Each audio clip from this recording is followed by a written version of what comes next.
마태복음 17장 14절부터 20절까지 읽겠습니다.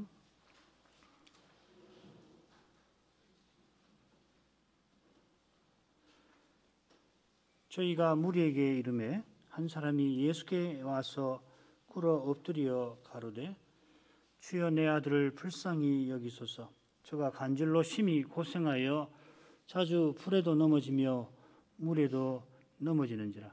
내가 주의 제자들에게 데리고 왔으나 능히 고치지 못하더이다. 예수께서 대답하여 가라사대 믿음이 없고 패역한 세대여, 내가 얼마나 너희와 함께 있으리요 얼마나 너희를 참으리요. 그를 이리로 데려오라 하시다. 예수께서 꾸짖으시니 귀신이 나가고 아이가 그때부터 나으니라. 이때 제자들이 종용이 예수께 나와 가로되 우리는 어찌하여 쫓아내지 못하였나이까. 가라사대 너희 믿음이 적은 연곤이라. 진실로 너희에게 이르노니 너희가 만일 믿음이 한 겨자씨만큼만 있으면 이 산을 명하여 여기서 저기로 옮기라 하여도 옮길 것이요 또 너희가 못할 것이 없으리라. 거룩한 산에서 아버지께서 아들을 영화롭게 하시고 아버지의 영광을 친히 드러내셨습니다. 이것은 제자들로 하여금 십자가로 가시는 주님을 좇게 하심입니다. 얼마나 이 일이 중요한가. 사도행전에 잘 나오는데 불과 1년이 못 되어서 온 세상에 이 중요한 일이 드러날 것입니다. 그처럼 거룩한 산 아래에서 일어난 사건에서도 그 중요성이 드러나는데 그 산 아래에서 한 힘없는 아버지가 귀신 들린 아들의 구원을 바라지만은 거기 도우리가 아무도 없었습니다. 그 비참한 죄와 죽음의 현장으로 주님께서 내려가십니다. 이 사건 줄거리를 간단히 보시죠. 14절부터 16절까지 주님께서 산 아래로 가시니 한 사람이 나와서 제자들이 고치지 못한 자기 아들을 불쌍히 여겨달라, 고쳐달라 간청을 합니다. 17, 18절 주님께서 믿음 없는 세대, 패역한 세대를 책망하시고 귀신을 쫓아내어 그 아이를 고쳐주십니다.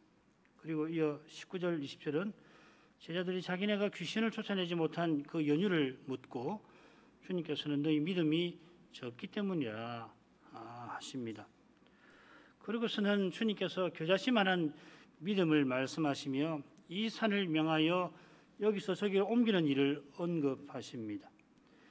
이것은 패역한 세대를 향하여서 내가 얼마나 너희와 함께 있으리요 하신 것과 붙어있는 경고입니다. 주님께서 곧 떠나실 것을 암시하시며 내가 얼마나 참으리요 하신 것처럼 심판을 예고하시는 것입니다.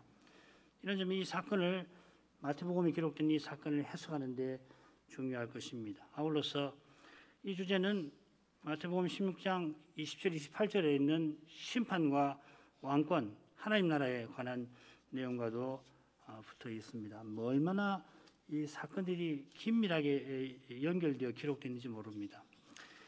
14절부터 16절까지를 다시 읽겠습니다. 저희가 무리에게 이르되 한 사람이 예수께 와서 꿇어 엎드려 가로되 주여 내 아들을 불쌍히 여기소서. 저가 간질로 심히 고생하여 자주 불에도 넘어지며 물에도 넘어지는지라. 내가 주의 제자들에게 데려왔으나 능히 고치지 못하더이다. 14절 처음에 나오는 저희는 물론 주님과 세 제자입니다. 베드로, 요한, 야고보입니다. 저희가 무리에게 이르렀다 갔다 합니다. 산 아래 9 제자들이 기다리고 있는데 주님께서 무리에게 다가가십니다. 마가복음을 보시면은 어떤 일이 그때 있었는지가 자세히 나옵니다. 무리가 9 제자들을 둘러싸고 있고 거기 심지어 서기관들이 있어서 제자들과 변론하고 있었습니다. 그때 주님이 모습을 보이자 무리가 심히 놀라며 달려와 문안하였다 했습니다. 왜 무리가 주님을 보고 심히 놀랐는가? 마가가 설명하지 않습니다. 용모가 아직 변하지 않으셨는가? 그럴 수도 있지만은 단정하지 못합니다. 이 무리는 대체 누구며 어떻게 거기까지 이 서기관들이 와서 변론을 벌이는가, 저기 놀랍습니다. 마가만 이러한 사실들을 특별히 기록한 데는 그만한 이유가 있을 테지요. 다만 서기관들이 여기까지 찾아온 것은 주님께서 바리새인과 사두개인의 시험을 피하여서 다시금 빌립의 영토로 잠시 피하신 사실에 비추어 보아야 할 겁니다. 요컨대 공회의 배척이 점점 심해진 것입니다. 할아버지가 자기 자식의 병을 고치려고 수소문을 해서 이 먼 산 아래까지 찾아갔던 것 같은데, 사두개인과 함께 주님을 시험했던 바리새인들 중에 일부 이 서기관들이 어떻게 그 사실을 알고서 쫓아가서 주님의 동태를 살핀 것 같습니다. 마가와는 달리 마태는 이러한 사실을 전혀 언급하지 않고 주님께서 무리에게 가셨다고만 기록합니다. 요컨대 9 제자도 이 무리에 속해 있는 것으로 표현을 합니다. 주님께서 가시는데 무리 중에 한 사람이 예수께 나와 무릎을 꿇습니다. 이 부분이 마가에는 나오지를 않습니다. 그처럼 이 사람이 주님께 나와서 첫 마디가 주여 내 아들을 불쌍히 여기소서, 이 역시도 마가에 나오지 않고 마가복음에서는 조금 뒤에 다른 용어로 나옵니다. 우리를 불쌍히 여기사. 마가가 이 사건을 특히 주님께서 이 사람의 아들을 고쳐주시는 과정에서는 더욱 상세하게 기록합니다. 마가복음 9장 27부터 25절은 뭐 거의 마태복음에 나오지는 않고, 거기 기억하시겠지만은 믿음 없는 것을 책망하시니까 그의 아버지가 주여 나의 믿음 없는 것을 도우소서, 뭐 그런 내용 기억나시죠? 마태가 이 사건을 짧게 기록하지만 마가복음에는 이 사건이 16절로 되어 있고 마태에는 7절로 되어 있으니까 절반도 안 되는데, 마태가 마가복음을 그저 요약하는 것이 아니라 오히려 마가가 언급하지 아니하는 점을 담고 있습니다. 이 복음서에는 두 문서 가설이라고 하는 게 있어요. 그게 뭐냐면은 마가가 먼저 기록이 되어 있고 마태나 누가는 먼저 기록된 마가복음을 놓고서 그걸 요약해가면서 베꼈다 하는 겁니다. 그 말도 안 되는 이야기인데, 당장 이 사건만 비교해봐도 요약한 것 같지는 않죠, 그죠? 마가가 길게 쓰지만은 마가에 없는 그런 내용이 이 마태에 나옵니다. 더욱 이 마태 사도는 주님과 함께 다닌 목격자니까 마가가 기록한 일들 뭐 당연히 알고 있습니다만은 마가와 똑같이 기록을 아니한 것은 성신께서 깨닫게 하셔서 전하라 하신 그 점을 마태가 꼭 전하려고 이렇게 기록을 해놓는 것입니다. 우선은 이 마태복음에서는 마태가 전하려고 하는 그 점을 가급적 잘 살피고 그 터에서 마가복음에 기록되어 있는 이 사건의 교훈을 배우는 것이 좋지요. 마태의 교훈을 살피려고 할 때 마가나 누가의 이 기록도 당연히 참조는 해야 합니다. 자, 우선 이 사람이 주여 내 아들을 불쌍히 여기소서 한 데에서 가나안 여인 일이 우리는 떠오릅니다. 주 다윗의 자손이여 나를 불쌍히 여기소서. 나를 누구를 불쌍히 여기소서라는 말이 많이 나오진 않아요. 마태복음 몇 번 나오지 않습니다. 가나안 여인은 딸이 귀신 들려 병들었는데 여기서는 한 아버지가 병든 아들을 주님께 데려왔습니다. 마태는 두 사건이 서로 연상되게 기록을 합니다. 게다가 가나안 여인의 딸을 고쳐주신 이 사건은 우리가 지금 살피고 있는 넷째 대목 한가운데 단락에 나오고 있고, 하나들의 아들을 고쳐주시는 이 사건은 넷째 대목의 마지막 사건, 마지막 단락에 지금 나오고 있죠. 이 줄거리를 보면은 마태 사도가 전하려고 하는 교훈을 위하여 두 사건을 함께 살펴야 한다는 것을 알 수 있습니다. 그런데 가나안 여인은 너의 믿음이 크다 칭찬을 받은 반면에 사나리의 한 남자는 믿음 없어서 책망을 받습니다. 그 책망을 받고는 이 사람은 나의 믿음 없는 것을 도와주셔서 이렇게 간구하게 되죠. 그가 이렇게 간구하기 직전에 예수님께서 중요한 말씀하시는데 이 사람이 할 수 있거든, 무엇을 할 수 있거든 우리를 불쌍히 여기사 도와주옵소서 그렇게 했고, 그러자 예수님이 할 수 있거든이 무슨 말이냐 하고서 책망을 하십니다. 그 책망을 듣고서 내가 믿음이 없구나, 나의 믿음 없는 것을 도와주셔서 그렇게 간구하게 만드셨죠. 자, 이런 점에서도 그가 내 아들을 불쌍히 여기소서 한 것은 여인이 나를 불쌍히 여기소서 한 것과 대조를 이룹니다. 자, 이런 점에 비추어서 주님께서 이 사람의 말을 들으시고는 이 믿음 없고 패역한 세대를 내가 얼마나 참겠는가 책망하신 사실을 살필만 할 겁니다. 이 사람은 아들이 간질로 고생하는 것을 언급합니다. 얼마나 고생이 심한지 불에도 넘어지고 물에도 넘어집니다. 마가와 누가를 보면은 그가 외아들이고 어려서부터 이런 일을 겪었으니 그 아버지로서 이 사람의 심정이 얼마나 아팠을까 짐작하고 남음이 있습니다. 자, 그런데 마태는 주님께서 귀신을 쫓아내어 아이를 낳게 하셨다고 분명히 언급합니다만은 여기서는 그 사람이 자기 아들이 귀신 들려서 이렇게 되었다 말하는 내용을 언급하지는 않습니다. 마가에는 언급을 해요. 그러니까 이 마태복음만 읽으면은 이 사람이 간질병을 고쳐달라 청하고, 그리고 주님께서는 귀신을 쫓아내어 그를 고치신 것으로 보입니다. 마가복음은 어떻게 됐냐면은 그 아버지가 벙어리 귀신 들린 내 아들을 데려왔습니다 말씀을 드리고는, 그런 다음에는 귀신이 어디서든지 저를 잡으면 거꾸로 거품을 흘리며 그러고서 간질병 증세를 토로해요. 벙어리 귀신이 들렸습니다 하고서 설명은 간질병 이야기를 한다는 말이에요. 면 긴장이 있죠, 그죠? 이 아들이 지금 간질병에만 걸린 게 아니라 말도 못하고 듣지도 못하는 겁니다. 이 벙어리 귀신, 말 못하는 귀신이라는 말은 말도 못할 뿐만 아니라 듣지도 못하는 증세를 같이 포함하는 거거든요. 마가도 이 긴장을 유발하는 겁니다.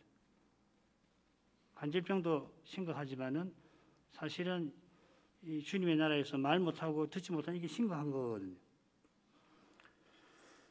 여기 간질이라고 한 표현이 미친 상태를 표할 수가 있습니다. 이 셀레니아 조마의 셀레마라는 말이 달이라는 말이고, 고대인들은 이 달빛에 오래 노출되면은 사람이 미친다 해서 영어로도 그 정신병자를 루나틱이라고 그러죠. 룬, 그 달이란 말이거든요. 이 셀레마에서 나온 겁니다. 그러니까 이 간질이라고 했을 때 오늘날 우리가 생각하는 간질병만 아니고 이 사람들은 정신 상태에 문제가 있다라고 하는 것을 가리킵니다만은, 그러니까 귀신 들린 상태를 암시하는 것도 같지만은, 그러나 마태 사도가 직접 목격한 사람으로서 그의 아버지가 귀신을 언급했는데도 그 점을 뺐다 하는 점은 분명합니다. 왜 뺐는가?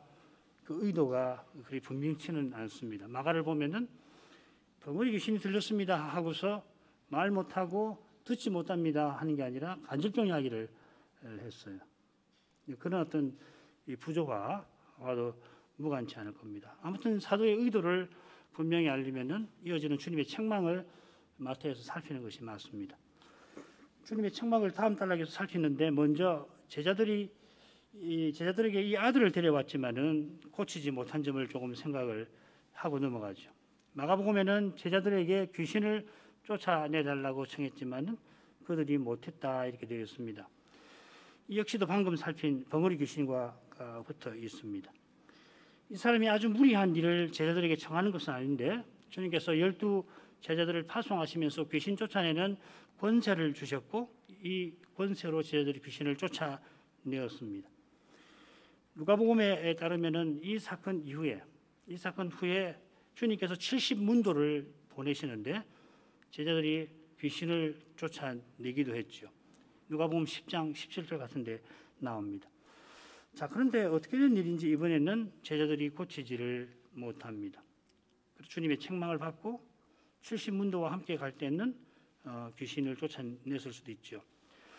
제자들이 조금 후에 우리는 어찌하여 쫓아내지 못하였나이까 한 대로 그들이 귀신을 쫓아내고자 했지만은 그렇게 되지 않았던 겁니다. 그때 주님께서 믿음이 없어 쫓아내지 못했다 말씀을 하시지요. 19절에 그렇게 말씀하시는데 비슷하게 그 사람이 제자들이 고치지 못했습니다 하니까 주님은 바로 믿음 없는 세대라 책망을 하십니다. 17절 18절 읽습니다. 예수께서 대답하여 가라사대 믿음이 없고 패역한 세대여 내가 얼마나 너희와 함께 있으며 얼마나 너희를 참으리요 그를 이리로 데려오라 하시다. 이에 예수께서 꾸짖으시니 귀신이 나가고 아이가 그때부터 나으니라. 주님께서 믿음 없고 패역한 세대라 했는데 이 패역한 세대가 신명기 32장 5절과 붙어 있습니다. 하나님이 이스라엘을 자녀로 삼으셨지만은 그들이 하나님을 향하여 아버지이신 하나님을 향하여 악을 행하고 하나님을 진노하게 하시게 만들었기 때문에 뭐라고 그러시냐면은 하나님의 자녀가 아니요 흠이 있는 사곡한 종류가 되었다 하였습니다. 이 사곡한 종류가 패역한 세대라 하는 말입니다. 헬라어는 똑같습니다.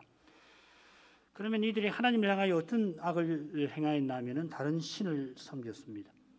노하기를 더디하시는 여호와이시지만은 더 이상 참지 못하실 만큼 흠이 생긴 겁니다.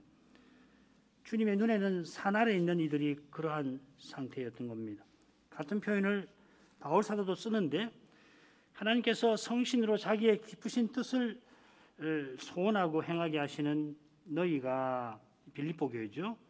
어그러지고 거스르는 세대, 패역한 세대 가운데서 하나님의 흠 없는 자녀로 빛들로 나타나기를 바란다 하였습니다. 이 신명기 32장 말씀을 사도가 인용하면서 신약의 교회는 흠이 없고 빛을 드러내는 그런 사람들이 되기를 바란다 한 것입니다. 요컨대 패역한 세대는 하나님의 흠 없는 자녀와 대조되는 겁니다.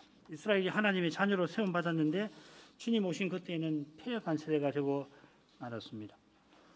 지금 산 아래에서 어린 아들이 귀신 들려 말도 못하고 듣지도 못하고 게다가 귀신이 끄는 대로 물에도 불에도 뛰어드는 그런 상태입니다.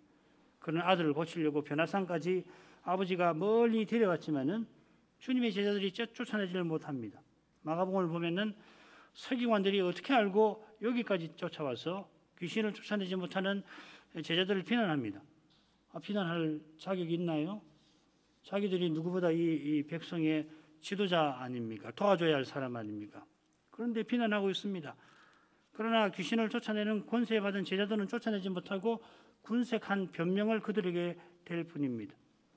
이 광경을 귀신이 보고서 어떻게 생각했을까? 심장하고 남음이 있습니다.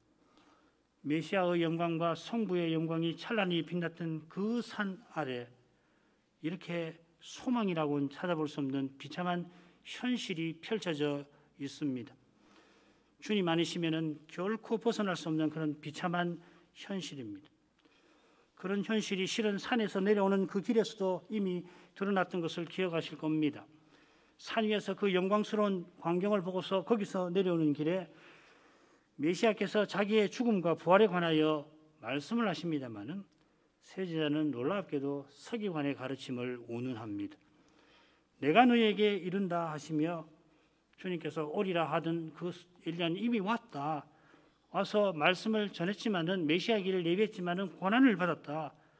인자도 그처럼 고난을 받을 것이라 재참 일러주시지만은 세제자는 여전히 사람의 생각에서 벗어나지를 못합니다. 산 위에 있었던 세 제자가 산 아래 귀신을 쫓아내지 못하고 서기관들에게 공격받는 9 제자보다 나을 게 없습니다. 본래 그럴 뿐만 아니라 인자의 영광을 보았지만은 스스로는 도무지 나은 게 없습니다. 그리스도께서 십자가 지시는 것 말고는 우리가 죄의 어둠에서 벗어날 길은 전혀 없습니다. 부활하신 그리스도를 믿는 믿음 외에는 우리가 죽음의 현실을 이길 도리가 전혀 없습니다. 그러니까 주님은 더욱 십자가로 나아가시게 됩니다. 이게 넷째 대목이고 이제 5째 대목에 가면은 십자가로 곧장 나가시는 일들이 기록되죠. 주님의 심정이 내가 얼마나 너희와 함께 있으며 얼마나 너희를 참으리요 하신 데에서 잘 드러납니다. 얼마나 너희를 참으리요. 이 말씀은 분명히 이스라엘의 심판을 예고합니다. 폐역한 세대에게 남은 것은 심판뿐입니다. 예수님께서 가이사랴 빌립보로 건너오시기 직전에 공회의 시험을 받으시고서는 요나의 표적 밖에는 보여줄 표적이 없다 하셨습니다. 악하고 음란한 세대가 표적을 구하나, 이게 심판이죠. 이스라엘의 심판에 대한 말씀이죠. 셋째 대목에서도 이미 그러하셨습니다. 그때도 바리새인들이 표적을 구했을 때 똑같이 말씀하십니다. 심지어 주님의 길을 예비하던 세례 요한이 이미 몇 년 전에 그 일을 경고했습니다. 독사의 자식들아, 누가 너희를 가르쳐 임박한 진노를 피하라더냐. 도끼가 나무 뿌리에 이미 놓였다 하였습니다. 선자보다 나은 세례 요한이 경고하였고, 그 세례 요한이 종로로 쫓아 벅찬 주님께서 거듭 경고하셨건만은 이스라엘은 돌이킬 줄을 모릅니다. 주님께서 이러한 방식으로 표적을 행하고 말씀을 전하시고 하는 이런 방식으로 얼마나 더 함께 계셔도 바뀌지 아니할 것이라 하십니다. 얼마나 내가 너희와 함께 있으며 있으리요. 달리 생각하면은 주님의 십자가 뿐입니다. 아니, 이 폐역한 세대는 이제 주님을 십자가에 매달 것입니다. 그러나 그들이 심판을, 십자가에 매달은 그들이 심판을 피할 길이 없어졌습니다. 그러나 그 십자가에서 주님은 놀랍게도 위대한 구원을 이루실 것입니다. 그처럼 이 십자가 이후에야 제자들이 온 천하에 나가 복음 전하는 사도가 되게 하실 겁니다. 지금 제자들이 2년 반쯤 주님과 함께 생활하는 중인데도 여전히 무리나 바리새인의 생각을 채 벗어나지를 못합니다. 그러나 부활하신 주님이 이 40일 동안 하나님 나라를 그들에게 가르치시고 이어 열흘 후 성신을 보내주실 때에 사도들이 정말 지금 우리가 복음서에서 보는 그 제자들 맞나 할 만큼 달라질 것입니다. 완전히 달라지게 하실 것입니다. 예컨대 주님이 능력 없어 지금 제자들이 여전히 이런 상태에 있는 건 아닙니다. 주님의 십자가가 그만큼 중요합니다. 결정적입니다. 예수님의 십자가가 결정적인 것입니다. 그처럼 우리의 죄는 그만큼 심각합니다. 낭만 자체입니다. 우리의 죄는 그리스도의 공로 없이는 절대 사함받지 못합니다. 부활의 새 생명 받지 않고서는 죄의 권세 아무도 못 이깁니다. 아무리 경건한 사람이라도, 어제까지 경건하게 살았더라도 오늘 그리스도의 부활 생명을 의지하지 않으면 죄의 세력을 못 이겨요. 넘어지고 마는 겁니다. 경건하다고 하는 그것 때문에 넘어질 수가 있는 것입니다. 오직 주님께서 성신으로 내 안에 사셔서, 이게 부활이죠. 부활의 증거가 뭡니까? 하늘에 계신 그리스도가 성신으로 내 안에 사시는 것이 부활의 증거입니다. 지상에 나타난 증거인데 그것으로서 이 위대한 일을 이루시는 겁니다. 그래서 우리가 부족하지만은 이제도 주님의 교회로, 주님의 몸과 지체로 있는 줄 압니다.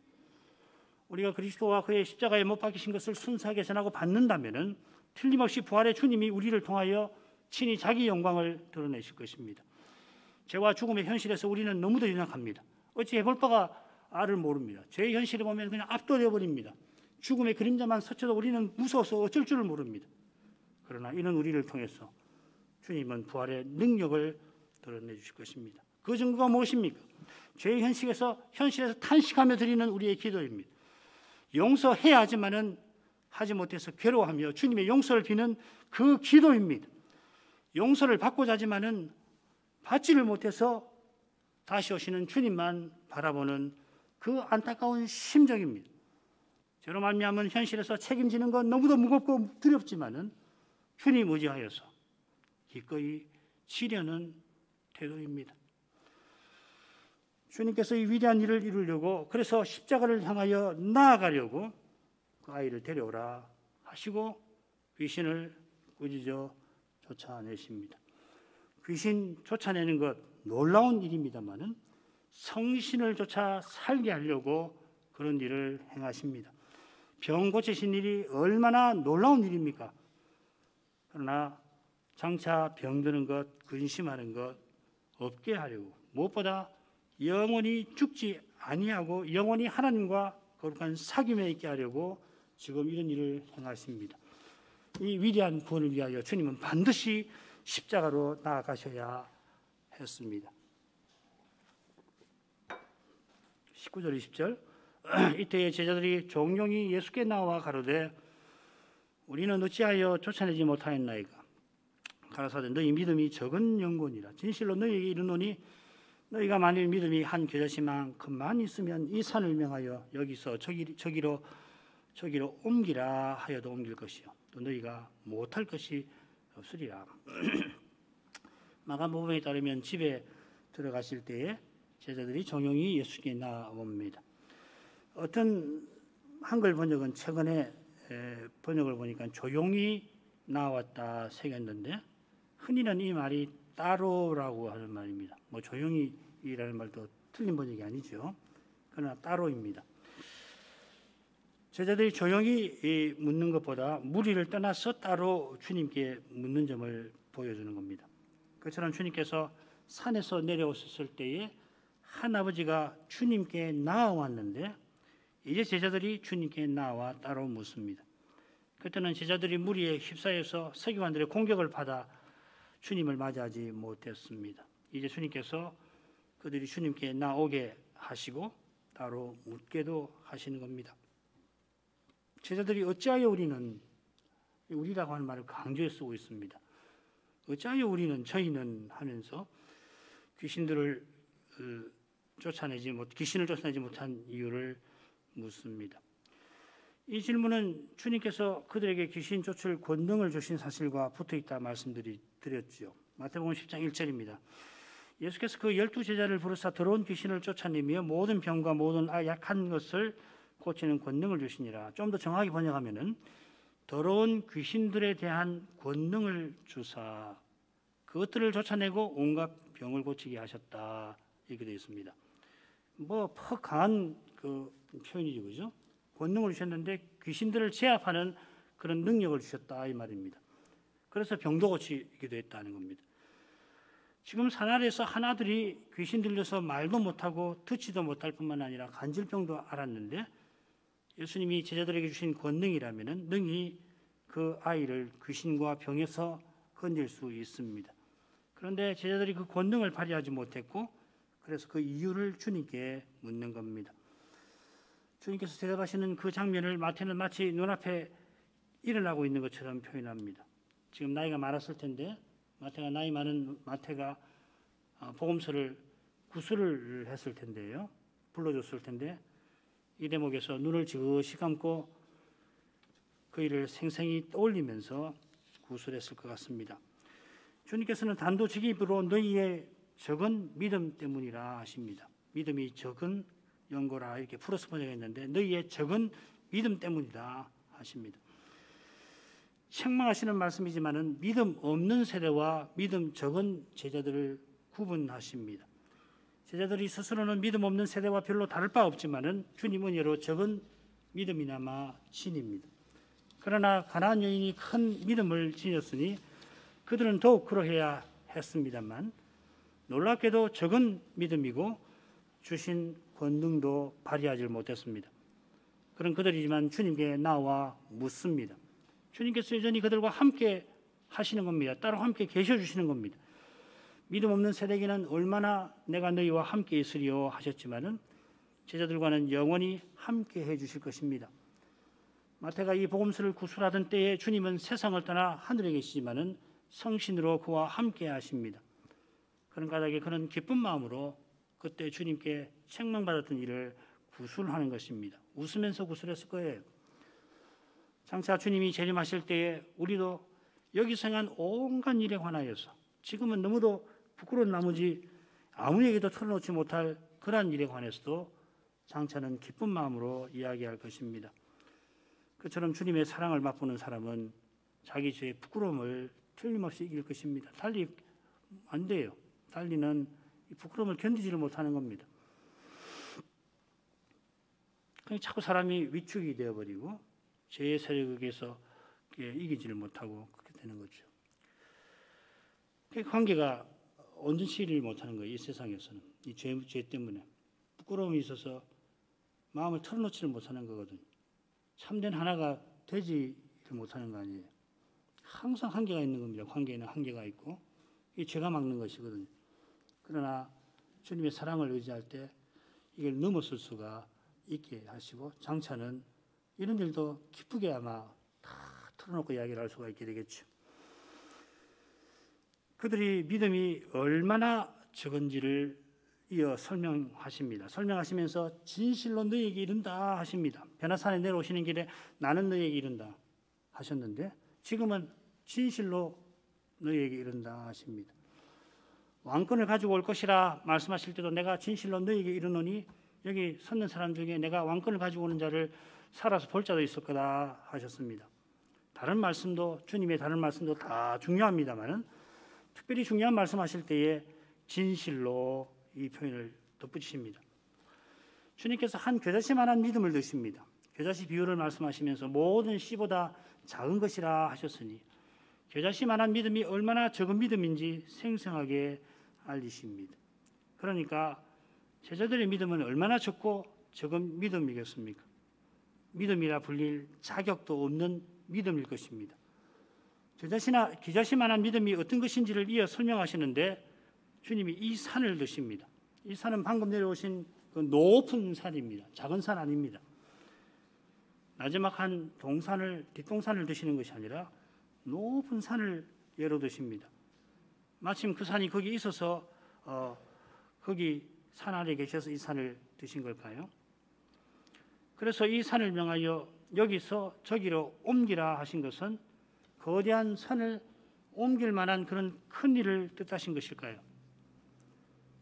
그럴지라도 참된 믿음이 얼마나 큰 것인가 잘 드러날 것입니다마는 주님께서 몇 달 후에 아마 6개월 후에 하신 말씀을 참조할 필요가 있을 겁니다. 마태복음 21장 21절입니다. 예수께서 대답하여 가라사대 내가 진실로 너희에게 이르노니 만일 너희가 믿음이 있고 의심치 아니하면 이 무화과 나무에게 된 이런 일만 할 뿐 아니라 이 산들어 들려 바다에 던지우라 하여도 될 것이요.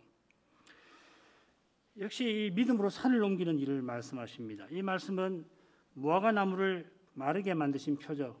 예수님께서 대체로 표적은 좋은 결과를 내는데 유독 이 표적은 무화과 나무의 과실을 얻지 못하시니까 저주하셔서 말라 비틀어지게 하신 것이죠.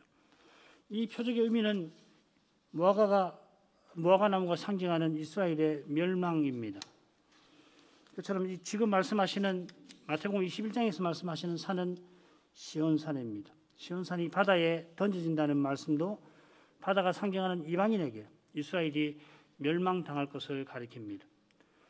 우리가 조금 전에 주님의 말씀에서 이스라엘의 멸망에 관해서 생각하였습니다. 이 산이 거룩한 산이듯이 주님께서 변모되신 산도 베드로는 거룩한 산이라 부릅니다. 베드로서 1장 18절에서 부르죠.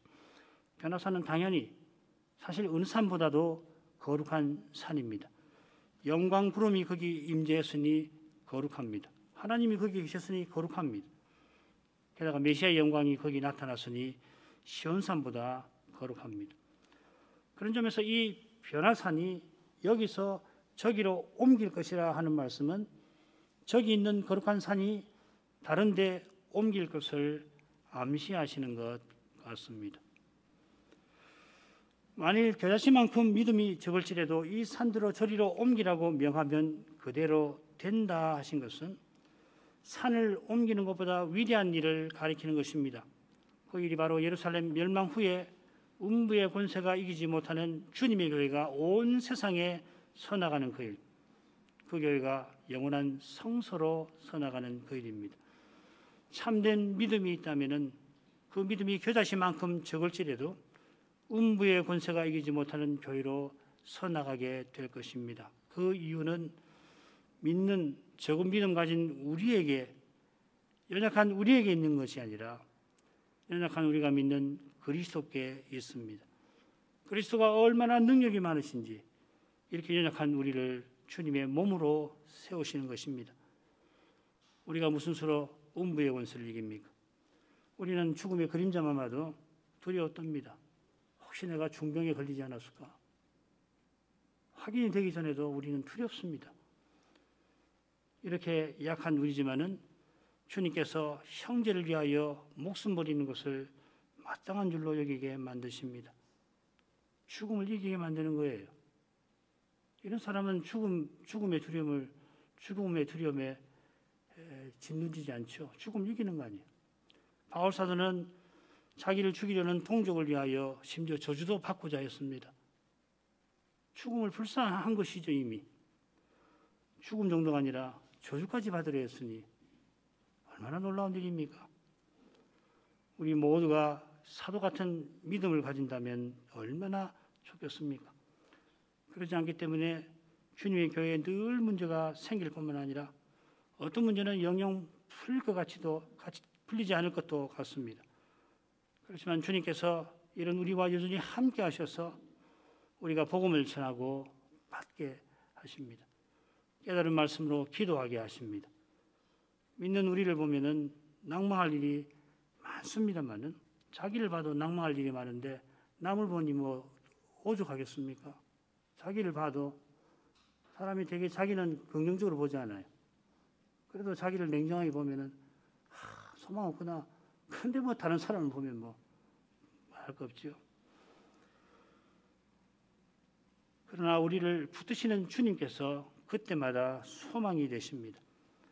그처럼 제자들이 믿음이 적어 귀신 쫓는 권능을 발휘하지 못했다 책망하시지만은 주님께서 그들의 믿음을 끝까지 지키시고 불과 1년 못 되어서 위대한 사도로서 서 나가게 하셨습니다. 동족을 위하여 저주라도 받으려 했던 그 사도들어 주님 말씀 그대로 못할 것이 없는 그런 삶을 살게 하신 것입니다. 우리가 부활하신 그리스도를 기다리면서 다가오는 고난주의를 지내고 똑같은 심정으로 남은 생애를 살아갈 것입니다. 주님께서 우리를 통하여 친히 주님을 드러내 주시기를 구할 것입니다. 기도하겠습니다. 거룩하신 아버지, 높은 산에 예수께서 드리시는 기도를 들으시고 그를 영광스럽게 변모시키시고 이어서 아버지 영광을 드러내셨지만은 산 아래서는 이스라엘의 힘없는 아버지가 이 먼 곳까지 귀신 들린 자식을 데려와서도 누구 하나 도울 리가 없었습니다. 산 아래는 죄와 죽음의 그 현실이, 주님 없는 그곳에는 실로 끔찍한 현실이 펼쳐져 있었습니다. 그리고 주님께서 내려가셔서 믿음 없고 패역한 세대를 책망하시고 이어 귀신을 쫓아내어 주셨습니다. 그리하심은 이 패역한 세대가 곧 예수님을 십자가에 매달지만은 그 십자가에서 주님께서 죄와 죽음을 이기실 그 일과 붙어 있는 줄 압니다. 그처럼 귀신 쫓는 권능을 받았지만은 믿음이 적어 서기관들에게 비난받던 제자들을 이 산을 명하여 여기서 저기로 옮기는 그런 놀라운 일을 행하게 하려고 그리하셨습니다. 사도들이 못할 일이 없을 것이라 하셨는데 상신을 부어주셔서 신이 그러한 삶을 살게 하실 것입니다. 바울 사도의 고백이 그 생생한 증거인 줄 압니다. 그 위대한 삶을 살게 하신 주님이시니 겨자씨만한 믿음으로도 주님의 교회를 능히 세워 나가십니다. 그 믿음이 사람이 만든 것이 아니라 주님이 주신 것이라 그러합니다. 주님을 믿는 믿음이라 그 믿음이 십자가 지시고 부활하신 그리스도를 의지하는 것이라 그러한 줄 압니다. 저희가 주님 앞에서 얼마나 연약한지 숨길 수가 없고 그 연약함으로 숨길 수 없이 부끄러운 형편에 이제 처하여 있지만은 더욱 주님을 바라보게 하십니다.